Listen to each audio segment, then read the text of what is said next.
የማህበረሰቡ ምሬት በተደጋጋሚ የሚሰማበት የመንግስት ተቋማት የአገልግሎት አሰጣጥ ብዙዎችን ለምሬትና ቅሬታ ሲዳርግ ይሰማል። በተለይ የአገልግሎት አሰጣጡን አለመዘመንና አንዳንድ አገልግሎት የሚሰጡ ባለሙያዎችም የህዝብ አገልጋይነትን አለመላበስ በብዙ ተቋማት የሚታይ ነው ይላሉ የሻሸመኔ ከተማ ነዋሪዎች። ከዚህም በፊት በጣም አስቸጋሪ ነበር። አሁን ለምሳሌ መሬት ጉዳይ የተለያየ ቢሮዎች ስትሄድ ጥሩ አገልግሎት አታገኝም።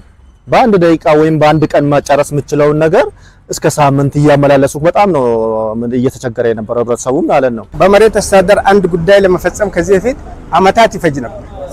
2 አመት 3 አመት 4 አመት ትቶ ቤት የገቡ ሰዎች አገልግሎት አጥቶ ማለት ከችግሮች አንፃር የተነሳ ዛሬ አሁን ቤት ሳምንት ይቀጠራል። ሳምንት መጥቶ መሬት ይለካል።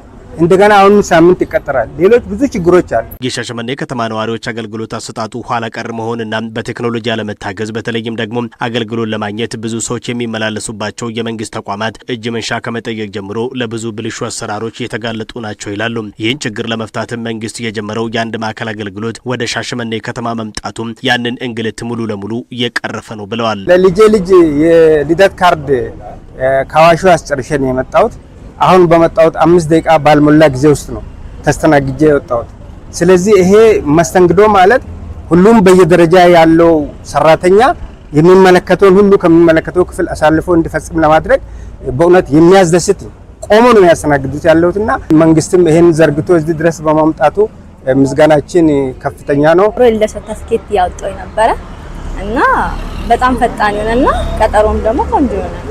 አንድ ቀን ቀጠሮ ይሰጣል፣ ተመጣጣለ ከዛ በኋላ ሁሉ ነገር ይጨረስልሃል። በጣም ደስ የሚል የሚያምር አሰራሩ ነው። ደስ ብሎኛል። እንደወጣት ያምራል። ግቢው ሁሉ ነገር ለይታ እና አቅራቦቱ መስተንግዶ ቦታ አለ።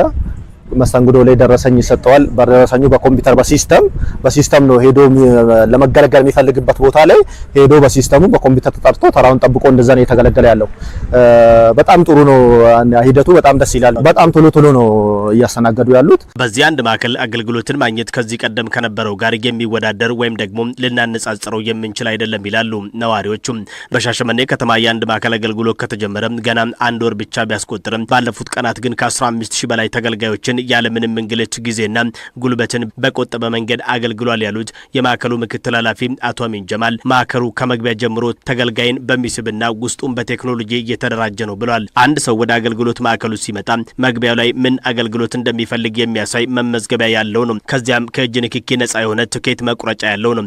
በመቀጠልም በአጭር ደቂቃዎች አገልግሎት ሰጪ ባለሙያ ጋር ሄዶ አሳክቶ ለመውጣት የሚያስችል ነው። ሰዓት ይቆጠባል፣ ቴክኖሎጂ ነው፣ ሪሶርስ ይቆጠባል እና የሰው ኃይልም እንደዛው ጥቅሜታው በጣም የጎላ ነው። ሻሸመኔ ከተማ ካላት የህዝብ ቁጥርና የንግድ ከተማ መሆኗ ብዙዎች አገልግሎት ፍለጋ ይመላለሱባታል። በዚህም በተለይ ብዙ ሰዎች የሚገለገሉባቸው የመንግስት ተቋማት የተጓተተ አገልግሎት በመስጠት ብዙዎችን ለምሬት ይዳርጋሉ። አሁን በጠቅላይ ሚኒስትር አብይ አህመድ የተጀመረው የአንድ ማዕከል አገልግሎት ይህን ችግር ሙሉ በሙሉ የሚቀርፍ መሆኑን የሚያነሱት የከተማ አስተዳደሩ ከንቲባ አቶ አዳነ ተክለ ጊዮርጊስ ናቸው። ማዕከሉ ቀድሞ ከነበረው ቅሬታ የጸዳ እንዲሆንም ከተማ አስተዳደሩ በቂ ክትትል እያደረገበትም ነው ይላሉ። ከዚህ በፊት የነበረው አገልግሎት አሰጣጥ የጊዜ ብክነት ያለው ነው። ሰራተኛም ዲሲፕሊን ከመሆን ጋር ተያይዞ አርፍዶ የመግባት ቀድሞ የመውጣት ሁኔታዎች ነው የነበሩት። ተገልጋዩም ደግሞ መጥቶ ሰራተኛውን የማያገኝበት ጊዜ ነበረ። እሱ ብቻ ሳይሆን የአሁኑ አገልግሎት አሰጣጣችን ከንክኪ ነፃ ስለሆነ ዲጂታል ስለሆነ ከተገልጋዩ ጋር የምትገናኘው ቴክኖሎጂን መሰረት ባደረገ ሁኔታ ነው። ስለዚህ እዛ የገባ ሰራተኛ 2 ሰዓት ተኩል ላይ ይገባል። በሰዓቱ ደግሞ 6 ተኩል ይወጣል፣ 7 ተኩል ይመለሳል፣ 11 ተኩል ይወጣል ማለት ነው። አሁን በከተማው የተጀመረው የአንድ ማዕከል አገልግሎት ቀድሞ እስከ ከንቲባ ጽሕፈት ቤት ድረስ በክስ ሲሰማ የነበረውን የአገልግሎት አሰጣጥ መጓተትን ዛሬ ላይ ቀንሷል ያሉት ከንቲባው ይህንን የማዕከሉ ውጤታማነት የሚያሳይ ነው ይላሉ። የሰራተኛውን ስነ ምግባር በስልጠና ከማዳበር ጀምሮ ተቋሙን ለማጠናከር ከተማ አስተዳደሩም ቁርጠኛ ስለመሆኑ ተናግረዋል።